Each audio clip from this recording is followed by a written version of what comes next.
Chapter 1 mutual funds అంటే ఏంటి? ఈ వీడియో చూస్తున్న చాలా మందికి షేర్ మార్కెట్‌లో ఇన్వెస్ట్ చేసి లాభాలు సంపాదించాలని ఉంటుంది. కానీ ప్రాబ్లమ్ ఎక్కడొస్తుందంటే ఏ కంపెనీ షేర్ కొనాలి? ఎప్పుడు మార్కెట్ పెరుగుతుంది? ఎప్పుడు పడిపోతుంది? ఇవన్నీ ట్రాక్ చేయడానికి మనకి టైం ఉండదు. అంత నాలెడ్జ్ కూడా ఉండదు. పోనీ తెలియకుండా ఏదో ఒక కంపెనీలో డబ్బులు పెడితే ఆ డబ్బులు పోతాయేమో అనే భయం ఉంటుంది. ఇలాంటి వారి కోసమే మ్యూచువల్ ఫండ్స్ అనే ఆప్షన్ ఉంది. ఫర్ ఎగ్జాంపుల్ మీకో పెద్ద లగ్జరీ కార్ కొనాలని ఉంది. కానీ దాని ధర 50,00,000. మీ దగ్గర అంత బడ్జెట్ లేదు. అప్పుడు మీరు మీలాంటి ఒక 50 మంది ఫ్రెండ్స్ కలిసి తలా ఒక ₹1,00,000 పూల్ చేసి ఆ కార్ కొన్నారనుకోండి. అందరికీ ఆ కారు మీద హక్కు ఉంటుంది. అందరూ వాడుకోవచ్చు. మ్యూచువల్ ఫండ్ కూడా సరిగ్గా ఇలాగే పనిచేస్తుంది. మీలాంటి నాలాంటి వేల మంది ఇన్వెస్టర్ల దగ్గర నుండి చిన్న చిన్న మొత్తాల్ని సేకరించి ఒక పెద్ద అమౌంట్ గా మారుస్తారు. దీన్నే ఫండ్ అని అంటారు. మరి ఈ డబ్బు ఎవరు హ్యాండిల్ చేస్తారు? మనలాంటి వాళ్ళ అంటే కాదు. దీనికోసం ఏఎంసీ కంపెనీలు ఒక లీగల్ ఎక్స్పర్ట్ ను నియమిస్తాయి. ఆయన్నే మనం ఫండ్ మేనేజర్ అంటాం.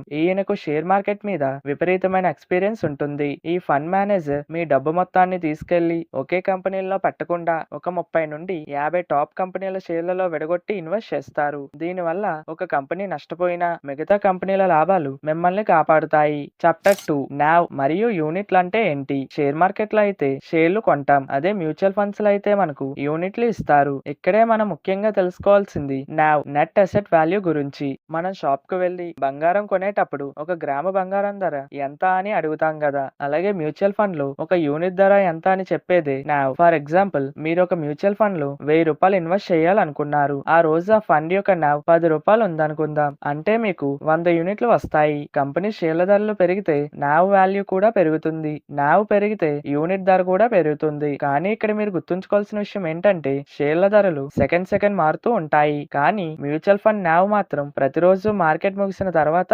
రాత్రికి ఒకేసారి అప్డేట్ అవుతుంది. చాప్టర్ 3 మ్యూచువల్ ఫండ్స్ రకాలు. జనరలీ మ్యూచువల్ ఫండ్స్ లో 3 రకాలు ఉంటాయి. మొదటిది ఈక్విటీ ఫండ్. అంటే మీ డబ్బును పూర్తిగా కంపెనీల షేర్లలోనే ఇన్వెస్ట్ చేస్తారు. ఇందులో రిస్క్ కొంచెం ఎక్కువే ఉంటుంది కానీ లాంగ్ టర్మ్ లో అంటే ఒక 5 నుండి 10 ఏళ్లు ఉంచితే భారీ లాభాలు వచ్చే ఛాన్స్ ఉంటుంది. రెండోది డెట్ ఫండ్. ఇవి మీ డబ్బును ప్రభుత్వ బాండ్లు, సేఫ్ కార్పొరేట్ డిపాజిట్లలో పెడతాయి. ఇక్కడ రిస్క్ చాలా తక్కువ. మూడోది హైబ్రిడ్ ఫండ్స్. పేరులోనే ఉంది కదా, మీ డబ్బును ఇటు షేర్ మార్కెట్ లోను పెడతారు, అటు సేఫ్ బాండ్లలోనూ పెడతారు. మీడియం రిస్క్ తీసుకోవాలనుకునే వారికి ఇది కరెక్ట్ గా సెట్ అవుతుంది. ఇవి కాకుండా ఈక్విటీ లింక్డ్ సేవింగ్ స్కీమ్ అని కూడా ఉంటాయి. వీటిలో ఇన్వెస్ట్ చేస్తే మీకు ఇన్కమ్ ట్యాక్స్ మినహాయింపు దక్కుతుంది. మనలో ఎక్కువ మంది ఇన్వెస్ట్ చేసే ఈక్విటీ ఫండ్స్ లో కంపెనీల సైజును బట్టి మళ్ళీ 3 రకాలుగా ఉంటాయి. ఇది చాలా జాగ్రత్తగా వినండి. Number 1 large cap. మన దేశంలో ఉన్న టాప్ 100 కంపెనీలలో ఉదాహరణకి రిలయన్స్, హెచ్డిఎఫ్సి లాంటి కంపెనీలలో వీరు ఇన్వెస్ట్ చేస్తారు. ఇవి ఆల్రెడీ బాగా ఎదిగిన కంపెనీలు కాబట్టి మార్కెట్ పడిపోయినా తట్టుకొని నిలబడతాయి. Number 2 mid cap. మార్కెట్ లో 101 నుండి 250 స్థానాల్లో ఉన్న అంటే మీడియం సైజులో ఉంటూ వేగంగా ఎదుగుతున్న కంపెనీల్లో ఇన్వెస్ట్ చేస్తారు. ఇందులో లార్జ్ క్యాప్ కంటే కొంచెం రిస్క్ ఎక్కువగా ఉంటుంది కానీ రిటర్న్స్ కూడా అంతకంటే ఎక్కువ వచ్చే ఛాన్స్ ఉంటుంది. మూడోది స్మాల్ క్యాప్. స్మాల్ క్యాప్ లో చాలా చిన్న చిన్న కంపెనీలు ఉంటాయి. ఈ కంపెనీలు ఫ్యూచర్ లో క్లిక్ అయితే మీ డబ్బులు ఊహించని రేంజ్ లో డబుల్ త్రిబుల్ అయిపోతాయి. కానీ ఒకవేళ కంపెనీలు మునిగిపోతే మీ డబ్బులు కూడా అంతే వేగంగా పడిపోతాయి. Chapter 4 direct versus regular. ఇప్పుడు నేను చెప్పబోయే పాయింట్ మీకు లైఫ్ లాంగ్ హెల్ప్ అవుతుంది. ప్రతి మ్యూచువల్ ఫండ్ లోను 2 ఆప్షన్స్ ఉంటాయి. ఒకటి డైరెక్ట్ ప్లాన్. అంటే మధ్యలో ఎలాంటి బ్రోకర్, ఏజెంట్ లేకుండా మీరు గ్రో, అప్స్టాక్ లాంటి యాప్స్ ద్వారా మీరే సొంతంగా కొనుక్కోవచ్చు. ఇక్కడ మధ్యవర్తులు ఎవ్వరూ ఉండరు కాబట్టి కమిషన్స్ కూడా ఇవ్వక్కర్లేదు. ఆ మిగిలిన కమిషన్ కూడా మీకే ప్రాఫిట్ లాగా యాడ్ అవుతుంది. రెండోది రెగ్యులర్ ప్లాన్. మీరు ఎవరైనా ఏజెంట్ ద్వారా గానీ లేదా బ్యాంక్ కి వెళ్ళినప్పుడు అక్కడ మేనేజర్ ద్వారా గానీ కొంటే దాన్ని రెగ్యులర్ ప్లాన్ అని అంటారు. వీరు మీకు ఫ్రీగా సర్వీస్ ఇస్తున్నట్లు మనకి అనిపిస్తుంది గానీ ప్రతి ఏటా